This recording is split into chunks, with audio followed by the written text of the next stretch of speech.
बोल वृंदावन बिहारी लाल की जय। जय जय श्री राधे श्याम। बोलो भागवत भगवान जी की जय हो। जय जय श्री राधे श्याम। तो आज हम गंगा जी की महिमा का वर्णन कर रहे हैं। पहले हमने वर्णन किया नारद पुराण के अंदर, अब हम वर्णन कर रहे हैं पद्म पुराण के अंदर।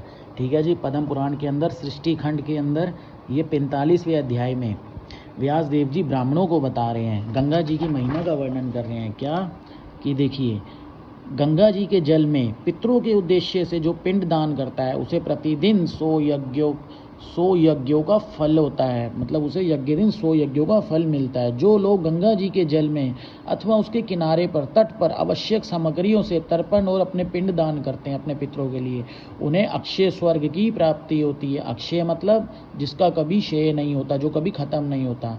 जो अकेला भी गंगा जी की यात्रा करता है उसके भी पितरों की कई पीढ़ियां पवित्र हो जाती हैं। तो इस तरह गंगा जी की महिमाओं का वर्णन बताते हैं। क्या कि जिन श्रेष्ठ मनुष्यों ने एक बार भी भक्ति पूर्वक गंगा में स्नान किया, भक्ति पूर्वक पूर्ण श्रद्धा भाव और भक्ति से गंगा में केवल एक बार भी स्नान किया है, कल्याणमयी गंगा उनकी लाख पीढ़ियों को भवसागर से उद्धार कर देती है।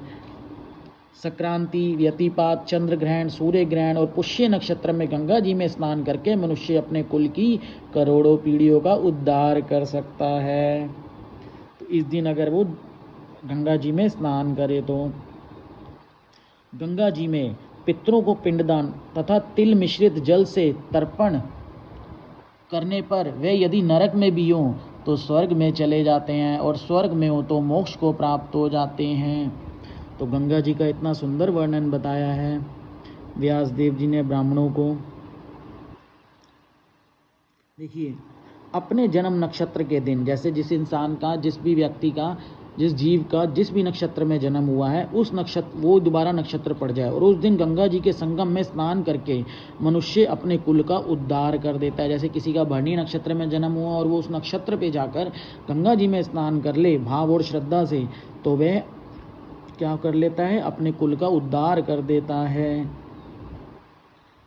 जानकर या अनजान में, इच्छा से या अनिच्छा से गंगा में मरने वाला मनुष्य स्वर्ग और मोक्ष को भी प्राप्त करता है। मतलब अगर जानकर भी वो गंगा में मर रहा है तो वो भी भगवत भक्ति या मोक्ष की प्राप्ति कर लेता है।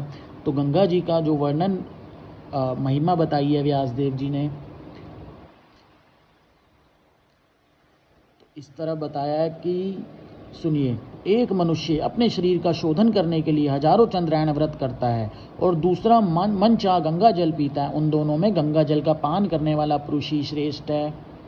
देखिए, एक मनुष्य ने तो बहुत सारे हजारों चंद्रायण व्रत कर लिए, लेकिन एक ने सिर्फ गंगा जी का जल, कि अगर कोई मुझे जल पीना है तो केवल गंगा जी का जल ही पीना है, तो उनमें भी गंगा जी का जल पीने वाला पुरुष ही श्रेष्ठ है। मनुष्य के ऊपर तभी तक तीर्थों, देवताओं और वेदों का प्रभाव रहता है जब तक वह गंगा जी को नहीं प्राप्त कर लेता। जो एक बार भी ये जाप कर ले तो वह पवित्र हो जाता है। कौन सा? कि भगवान श्री नारायण से प्रकट हुई विश्व रूपनी गंगा जी को बारंबार नमस्कार है। जो उसका एक बार भी रेगुलर जाप करता है वह पवित्र हो जाता है। जो मनुष्य गंगा तीर की मिट्टी अपने मस्तक पर धारण करता है वह गंगा में स्नान किए बिना ही सब प्रकार के पापों से मुक्त हो जाता है। और तो और सुनिए, मनुष्य की हड्डी जब तक गंगा जी के जल में पड़ी रहती है उतनी हजारों वर्षों तक वह स्वर्गलोक में प्रतिष्ठित रहता है। अब ये तो अति दुर्लभ है। सुनिए, जो मानव अपने पितरों की हड्डियों के टुकड़े बटोर कर उन्हें गंगा जी में डालने के लिए ले जाता है, विसर्जित करते हैं, वह पग पग पर अश्वमेघ यज्ञ का फल प्राप्त करता है। मतलब वो तो करेगा ही करेगा जिनकी हड्डियां हमने पितरों की डाली है, ठीक है, परंतु वो खुद जो लेके जा रहा है वो भी जब गंगा जी में लेके जाता है तो पग पग हर कदम कदम पर वो अश्वमेघ यज्ञ का फल प्राप्त करता है। तो इस तरह आज आपने जाना गंगा जी का महत्व।